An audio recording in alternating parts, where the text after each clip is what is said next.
नमस्कार विद्यार्थी मित्रांनो, आज आपण या ठिकाणी MSCIT इरा सेशन 20 बघणार आहोत. तर सुरू करूया. Simulation question test start. First question आहे बघा, the row and columns in a Excel sheet can be added or deleted as per your requirement. So delete the selected row in the given sheet. तर या row delete करायच्या आहे आपल्याला. त्यासाठी इथे delete मध्ये डिलीट शीट रो या ऑप्शनला click करा.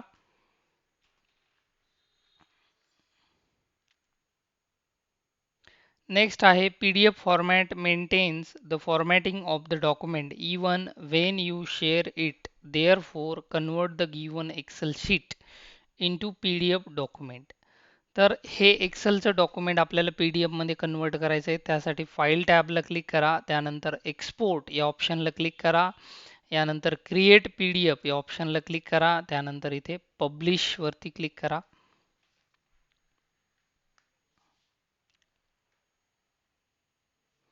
नेक्स्ट आहे बघा, you are calculating the score of 6 student. Now calculate the total of final year score of the selected range using autosum. तर या स्टुडंटचे जे स्कोर आहेत, मार्क आहेत, त्याची टोटल आपल्याला या ठिकाणी करायची. त्यासाठी आपण जाणार ॲटोसम या ॲटोसमवरती, सॉरी या ठिकाणी हे एक शॉर्टकट ॲटोसम आहे, इथून नाही करायचे. फॉर्म्युला टॅबला क्लिक करायचं. त्यानंतर इथे ॲटो समला क्लिक करायचं आणि इथे सम घ्यायचं.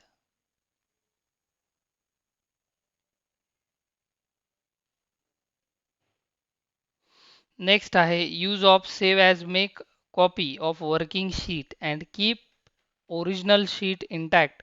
So save the given sheet on your desktop using save as with the name attendance report.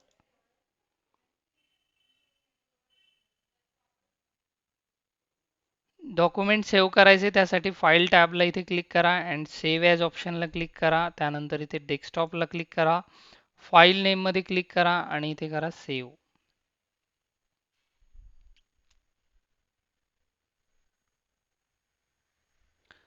तर या ठिकाणी सिम्युलेशन क्वेश्चन टेस्ट पूर्ण झाली. आता आपण बघणार आहोत सेल पाथ लर्निंग.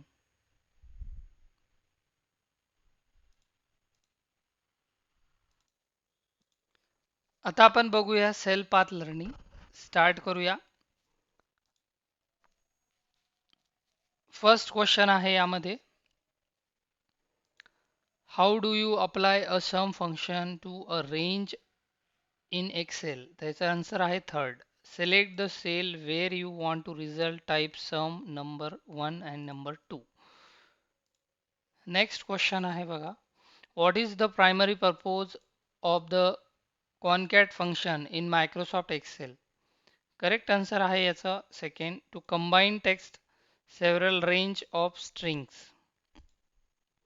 नेक्स्ट क्वेश्चन आहे, what is the main function of the max if formula in Microsoft Excel. Correct answer आहे याचा fourth, to return the maximum value among cells specified by a given set of condition of or criteria. Next आहे बघा, what is the main function of the mean ifs formula in Microsoft Excel. Correct answer आहे याचा first, to return the minimum value among cells specified by a given set of condition or criteria. And last question, the take a look at the image for reference. What will happen if you click and drag the cursor from the corner of of a cell in Excel. Correct answer आहे याचा third, it will copy the cell content or formula to the cell where you drag the cursor. या ठिकाणी आपलं हे sale पाथ learning पूर्ण झालं. आता आपण बघूया guided do it your self. Practical प्रश्न आपण या टेस्टमध्ये बघत आहोत. फर्स्ट क्वेश्चन आहे बघा, to apply a sum function to given MS Excel file, select the range E2 to E29, then go to the formulas tab and click on the sum option from AutoSum. तर formula टॅबचा वापर करून E2 ते E29 पर्यंतच्या सेलची total करायची. सर्वात अगोदर काय करायचं तुम्हाला E29 या ठिकाणी क्लिक करायचं. E29च्या खाली E13 या सेलमध्ये क्लिक करा. इथे क्लिक केल्यानंतर फॉर्म्युला टॅबला क्लिक करा. त्यानंतर इथे ॲटो सम फंक्शनवरती क्लिक करा आणि यामध्ये सम फॉर्म्युला आहे त्यावरती क्लिक करा आणि सबमिट करा. नेक्स्ट आहे बघा, to use the average function from the autosum feature in the given MS Excel file, select the range F2 to F29, then go to the Formulas tab and click on drop down menu button on AutoSum. Select average to calculate the average. तर F29 पर्यंतची जी sale आहे त्याचं आपल्याला F13 मध्ये average calculate करायचे. तर सर्वात अगोदर F13 या सेलमध्ये क्लिक करा. त्यानंतर फॉर्म्युला टॅबला क्लिक करा आणि या ठिकाणी ॲटोसम या ऑप्शनला क्लिक करा. यामध्ये ॲव्हरेज या ऑप्शनवरती क्लिक करा आणि सबमिट करा.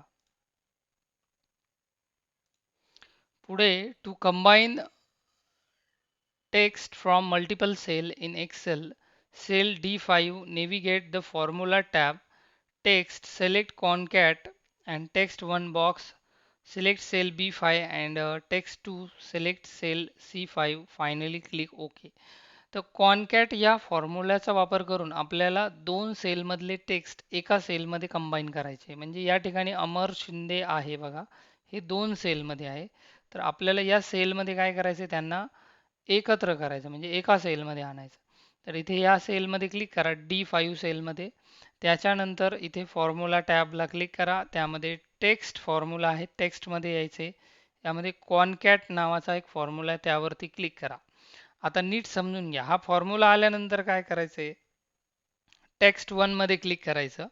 त्याच्यानंतर या ठिकाणी B5 मध्ये क्लिक करा, म्हणजे ह्या अमर नावावरती क्लिक करा. त्यानंतर टेक्स्ट 2 मध्ये क्लिक करा. 2 मध्ये क्लिक केल्यानंतर लास्ट नेम आहे आपलं शिंदे, या शिंदेवरती क्लिक करा म्हणजे C5 सेलमध्ये आणि ओके करा. तर अशा प्रकारे तुमच्या समोर टेक्स्ट येईल आणि त्याला सबमिट करा. नेक्स्ट आहे बघा, to find the minimum value with specific conditions using maxifs in Excel, go to the cells G5, click on formulas, more functions, statistical maxifs, select D2 to D10 as the range, C2 to C10 as criteria range, type mango in the criteria box, then click and OK. तर बघा, max if फंक्शनचा वापर करून आपल्याला calculate करायचं आहे maximum काय आहे बघा. तर मॅक्स फॉर मँगो या G4 सेलमध्ये क्लिक करा, या रिकाम्या सेलमध्ये. यानंतर तुम्हाला जायचं आहे बघा या फॉर्म्युला टॅबमध्ये. फॉर्म्युलामध्ये आल्यानंतर या ठिकाणी तुम्हाला सगळ्यात अगोदर मोर फंक्शन यामध्ये क्लिक करायचं आहे. मोर फंक्शनमध्ये स्टॅटिस्टिकलमध्ये क्लिक करायचं आहे. त्यामध्ये आल्यानंतर स्क्रोल डाऊन करा. स्क्रोल केल्यानंतर यामध्ये मॅक्स इफ्स हा फॉर्म्युला शोधा. मॅक्स इफ या फॉर्म्युलामध्ये क्लिक करा. इथे क्लिक केल्यानंतर ही विंडो थोडीशी बाजूला धरून ओढा, म्हणजे अशी साईडला घ्या. आता आपल्याला करायचं काय, तर मॅक्स रेंज या बॉक्समध्ये क्लिक करा. इथे काय करायचे तुम्हाला, ही जी कॉस्ट कॉलम आहे या कॉस्टमध्ये 100 पासून ते या 110 पर्यंत सिलेक्ट करा. झालं, पहिली रेंज इथे तुम्ही टाकली. आता त्याच्यानंतर काय करायचं आहे, क्रायटेरिया रेंजच्या बॉक्समध्ये क्लिक करा. त्यानंतर या ठिकाणी या ऑरेंज पासून ते या बनानास पर्यंतची लिस्ट पूर्ण सिलेक्ट करा आणि त्यानंतर क्रायटेरिया 1 दिलंय बघा, या बॉक्समध्ये तुम्हाला टाकायचं आहे. प्रश्नामध्ये दिलंय बघा खाली मँगो हा टेक्स्ट या ठिकाणी टाईप करायचा आहे. तर इथे टाईप करा मँगो आणि ओके करा. तर मँगो मॅक्सिप म्हणजे जास्तीत जास्त मँगो किती आहे, तर 250. तर या ठिकाणी काउंट करून दिलंय. आता करा सबमिट. त्यानंतर लास्ट क्वेश्चनही सेम तसाच आहे. To find minimum value based specific condition Excel, click on G9, go to the formulas tab, select more function, then statistical and mean if, select range D2 to D10 in the minimum range box, then select C2 to C10 criteria range 1, type bananas and criteria 1 box and click on OK.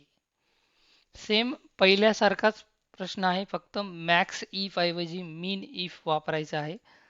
तर हे कुठे वापरायचं आहे तर त्यासाठी तुम्हाला G9 या सेलमध्ये क्लिक करायचं आहे अगोदर आणि त्यानंतर फॉर्म्युला टॅबला क्लिक करा. फॉर्म्युलामध्ये आल्यानंतर मोर फंक्शनमध्ये आल्यानंतर स्टॅटिस्टिकल या फंक्शनला क्लिक करा. यामध्ये आल्यानंतर तुम्हाला स्क्रोल डाऊन करायचं, याला खाली ओढा.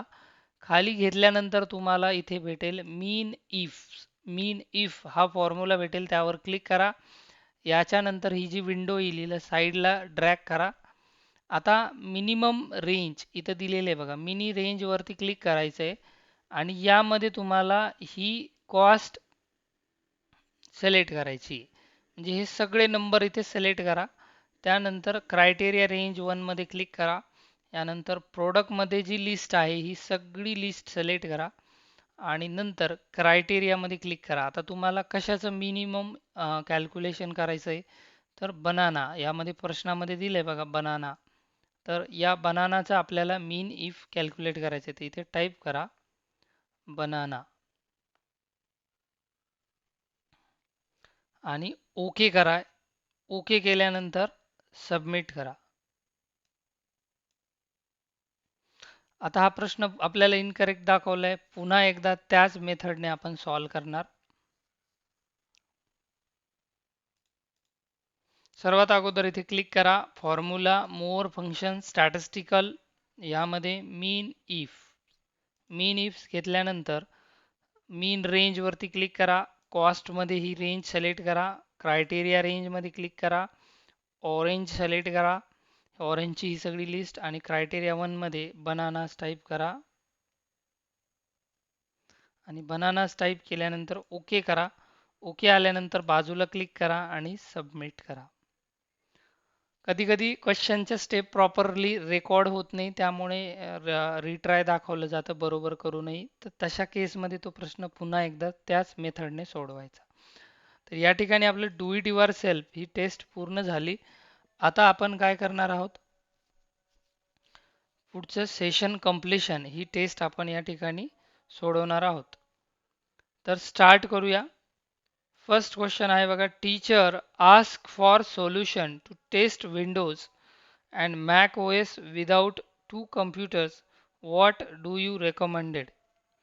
तर याचं करेक्ट आन्सर आहे बघा third, virtualization software. Arjun want to build a tool that remove junk file. What should it be called? Correct answer आहे याचं second, disk cleanup utility. Next question, a student is building a tool to restore deleted files. Which utility type? Correct answer आहे याचं third, utility suite. Next, teachers ask for tool to monitor memory and close apps. What do you suggest? Correct answer आहे याचं first, task manager. And next question, your team design a tool to delete junk file, manage storage, enhance speed. What type? Correct answer आहे याचं third, utility software. Next question, teacher show how to run Windows and Linux on one computer. What is use? 6 नंबरचा जे आहे आपला question त्याचा answer आहे third, virtualization software. Next, Reena checks apps using too much memory which tool. Correct answer आहे third, task manager. त्यानंतर next question आहे, school want to reduce slow down by removing junk which software. Correct answer आहे याचं first, utility program. And next question, Simran's computer is slow due to unnecessary file. What help most? जर unnecessary file कॉम्प्युटरमधनं remove करायचे असतील तर disk cleanup हे function यासाठी वापरतात. थर्ड आन्सर करेक्ट आहे. And last question, for cyber security training student want to test old Windows, what tool. Correct answer आहे याचं सेकंड, व्हर्च्युअल बॉक्स. तर या ठिकाणी सेशन कंप्लीशन टेस्ट पूर्ण झाली आणि सेशन 20 आपलं इथे पूर्ण झालंय. आशा करतो तुम्हाला हा व्हिडिओ आवडला असेल. एक लाईक जरूर करा. चॅनलला नवीन असाल तर सबस्क्राईब करा. भेटूया आपण नेक्स्ट सेशन 21 व्हिडिओमध्ये.